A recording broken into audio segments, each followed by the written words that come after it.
नमस्कार। आज चुनाव आयोग ने अपनी बहुप्रतीक्षित प्रेस कॉन्फ्रेंस की 80 मिनट के लिए की और मैं कहूँगा चुनाव आयोग के इतिहास की शायद सबसे शर्मनाक प्रेस कॉन्फ्रेंस आयोजित की गई। पिछले 40 साल से मैं चुनाव आयोग को देख रहा हूँ, इसके बयानों को देख रहा हूँ, इसकी बहस, कंट्रोवर्सी सबको देखा है। चुनाव आयोग पे कीचड़ डालते हुए भी देखा है, आरोप लगते हुए भी देखा है, गलत आरोप लगते हुए भी देखा है।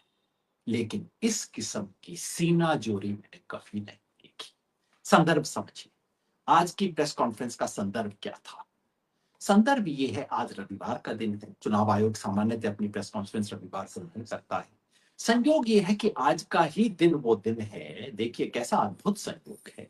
आज के ही दिन नेता विपक्ष राहुल गांधी और जिस राज्य में चुनाव होने वाला है बिहार, वहां के नेता तेजस्वी यादव और माले के नेता दीपांकर भट्टाचार्य और समूचा विपक्ष महागठबंधन बिहार में वोटर अधिकार यात्रा की शुरुआत कर रहा है। कैसा अद्भुत संयोग है कि एग्जैक्टली उसी दिन, रविवार के दिन, चुनाव आयोग एक प्रेस कॉन्फ्रेंस आयोजित करता है। लोगों को लगेगा शायद मीडिया मैनेजमेंट है। संयोग यह है कि आज ही के दिन सुबह द हिंदू अखबार में एक सर्वे छपा है, ये विशुद्ध संयोग है कि जिसने बाकी तमाम चीजों के साथ, ये सीएसडीएस का सर्वेक्षण है जो कि चुनाव आयोग की साख, उसमें लोगों को कितना भरोसा है उसको बरसों से देखता आ रहा है। कोई 25-30 साल से उसके आंकड़े पड़े और आज सुबह का सर्वेक्षण ये स्पष्ट दिखाता है कि चुनाव आयोग की साख आज जितनी नीचे है इस देश में, वैसी कभी नहीं। पूरे देश का सर्वेक्षण नहीं है, केवल कुछ राज्यों का है, परफेक्ट नहीं है, लेकिन उन राज्यों में भी कहीं पे भी चुनाव आयोग की साख इतनी नीचे नहीं थी। चाहे 2019 से तुलना कर लें या 2024 से तुलना कर लें, चारों तरफ चुनाव आयोग पर सवाल पूछे जा रहे हैं। ऐसे में चुनाव आयोग प्रेस कॉन्फ्रेंस आयोजित करता है तो मुझे लगता है चलिए कम से कम प्रेस कॉन्फ्रेंस तो की। शुरू में मुझे अच्छा लगा कि चलिए सब लोगों को बुलाया है, ऐसा नहीं लगा कि सिर्फ गोदी मीडिया को बुलाया है, बाकी लोगों को बुलाया नहीं। ऐसा भी नहीं लगा कि जो लोग सवाल पूछने वाले थे उनके सवालों को रोका गया। अच्छी चीज लगी, मुझे लगा चलिए आज तो कुछ पता लगेगा। लेकिन पता क्या लगा? पता लगा सवालों से मुंह चुराता हुआ चुनाव आयोग। इतने सवाल थे जिनका जो पूछे गए, और मैं दाद देना चाहता हूं पत्रकारों को जिन्होंने सवाल पूछे, बिल्कुल फ्लैट सीधे सवाल पूछे, कोई जवाब नहीं दिया। सवाल था पहला जो हर एक के मन में है कि भाई राहुल गांधी से आप एफिडेविट मांगते हो, अनुराग ठाकुर से क्यों नहीं मांगते? कोई जवाब नहीं। जवाब ये कि दो तरह के लोग होते हैं, वो लोग होते हैं जो कि खुद वोटर होते हैं, उनको अधिकार होता है, बाहर का कोई व्यक्ति नहीं पूछ सकता। तो भाई अनुराग ठाकुर का वायनाड के वोटर हैं, क्या अनुराग ठाकुर अमेठी के और रायबरेली के वोटर हैं? उनको क्यों नहीं पूछा आपने एफिडेविट के लिए? कोई जवाब नहीं। सवाल ये था कि अगर वोटर लिस्ट इतनी ही डिफेक्टिव थी जैसा आप बता रहे हैं, तो इसका मतलब पिछले चुनाव में घपला था। मोदी जी जिस चुनाव के आधार पे, जिस वोटर लिस्ट के आधार पे बने हैं प्रधानमंत्री, वो गड़बड़ थी क्या? कोई जवाब नहीं। कहते हैं आप मतदाता सूची खराब थी, इसका मतलब मतदाता खराब नहीं था। मतदाता जिसने मतदान दिया होगा हम नहीं जानते हैं। कानूनी जज। सवाल ये था कि आपने एसआईआर किया, आपने कहा कि आप पूरे देश में राय मशवरा करने में विश्वास करते हैं, तो आपने एसआईआर के सवालों पे राजनीतिक दलों से राय मशवरा क्यों नहीं किया?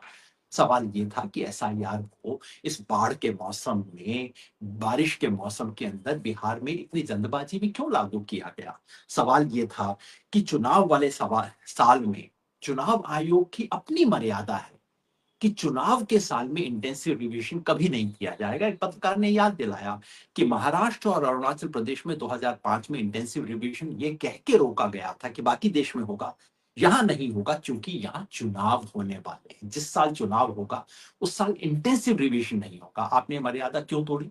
कोई जवाब नहीं। सवाल ये था कि कितने लोगों के फॉर्म में साथ में कोई दस्तावेज जमा नहीं कर पाए थे आप? कोई आंकड़ा नहीं, बस ये कि नीचे से आंकड़े आ रहे हैं। बीएलओ ने कितने फॉर्म्स को नॉन रिकमेंडेड की श्रेणी में डाला, जो सवाल हम सुप्रीम कोर्ट में जाके पूछ चुके। एक शब्द नहीं बोला। ये सवाल 2 बार पूछा गया, चुनाव आयुक्त के एक कान से निकल के दूसरे कान से बाहर हो गया। पूछा गया कि बीएलओ ने किस अधिकार को लेके, किस आधार पे नॉन रिकमेंडेड लिखा है? कोई जवाब नहीं, केवल चुप्पी। सवाल ये था कि एसआईआर के दौरान 65 लाख नाम कटे तो, लेकिन जोड़े कितने गए? एक भी नाम क्यों नहीं जुड़ा 25 जून और 25 जुलाई के बीच में? कोई जवाब नहीं। तो सवालों का जवाब नहीं, सवालों से मुंह चुराता आयोग। सिर्फ मुंह चुराता नहीं, ऊपर से लफाजी।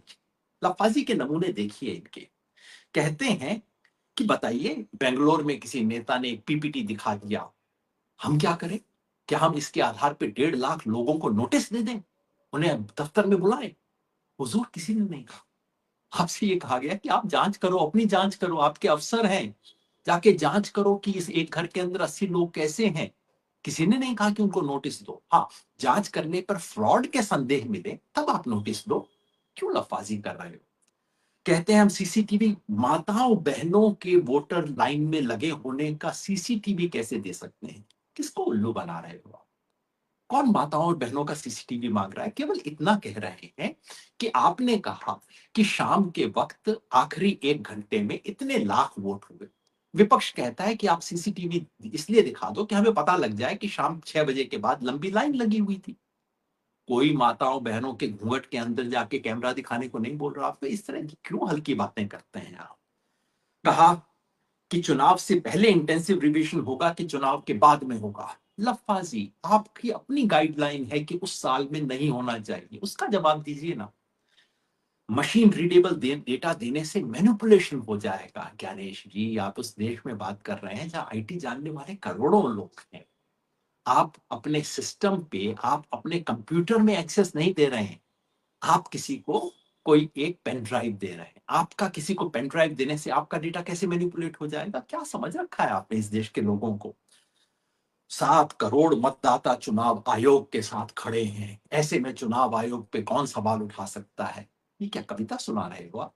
कौन से 7 करोड़ लोग खड़े हुए हैं? वो लोग जिनको अजीत अंजुम ने बार बार जाके दिखाया कि जिन्हें पता भी नहीं है कि उनका फॉर्म भरा गया है, किसी बीएलओ ने उनका फॉर्म भर दिया है, जिनके घर में कोई आया नहीं, इस देश के तमाम मीडिया ने दिखाया। और आप बिल्कुल साफ चोरी और उसके ऊपर सीना चोरी। तो जवाब तो नहीं मिले सवालों के, उसके बदले मिला बहुत बड़ा झूठ। मैं पूरी गंभीरता से कहता हूं, मुख्य चुनाव आयुक्त ने आज प्रेस कॉन्फ्रेंस करके पूरे देश के सामने एक बहुत बड़ा झूठ बोला है। वो झूठ जिसकी बिहार के किसी भी गांव में जांच की जा सकती है, कोई 1 लाख के करीब जगह जहां जांच हो सकती है। मुख्य चुनाव आयुक्त ने कहा कि किन लोगों का नाम कटा, कौन मृत थे, कौन बाहर चले गए, कौन डुप्लीकेट हैं, इसका आंकड़ा हमने हर स्टेज पर, हर बीएलओ ने स्थानीय पार्टी के साथ शेयर किया है। 15 से 20 जुलाई के बीच में हर बीएलओ ने बिहार की हर पंचायत में, हर गांव में मीटिंग की, जिसके अंदर लोगों को सूची पढ़ के बताई गई और उनके सिग्नेचर लिए गए कि आपने, कि यहाँ पे ये लोग व्रत हैं, ये है। ज्ञानेश जी, किसे आप बेवकूफ बन रहे हैं? बिहार में पॉलिटिकल पार्टी के नेताओं ने लिख लिख कर आपसे मांग की, जिला स्तर के ऊपर ज्ञापन दे के मांग की, सुप्रीम कोर्ट में पिटीशन दे के मांग की कि कृपया ये डेटा आप मुझे दीजिए। 10 पंचायत का मिनट्स दिखा के आप कहना चाहते हो कि बिहार के 97,000 बूथ में वो हुआ और उस 10 पंचायत के अंदर भी खोट हमने पकड़ लिया था? झूठ है। इस देश का मुख्य चुनाव आयुक्त कितना बड़ा झूठ इस देश के साथ बोले। तो गांव, बिहार के किसी भी गांव में आपकी क्या इज्जत बचेगी? लोग कहेंगे वो आदमी जो थोड़ा झूठ बोलता है, हंसेंगे। पान की दुकान पे, चाय की दुकान पे माहौल उड़ेगा आपका। आपका हो या इससे मुझे फर्क नहीं पड़ता। आप भारत के चुनाव आयोग का मखौल बन रहे हो ज्ञानेश जी। इस सब के बदले में राजनीतिक निहितार्थ दिखाई। राजनीतिक निहितार्थ को छुपे हुए राजनीतिक संदेश। और वो राजनीतिक संदेश क्या थे? मतदाता बनना नागरिक का कर्तव्य है। मतलब ब्रैकेट में लिखा हुआ था, हमारी जिम्मेवारी नहीं, आपका कर्तव्य। आप बना करो ना वोटर। अगर वोटर लिस्ट में कोई गड़बड़ है, पार्टियों की जिम्मेवारी है वो बताएं, मेरी जिम्मेवारी नहीं है। अगर पार्टियों ने नहीं किया तो मैं क्या करूं?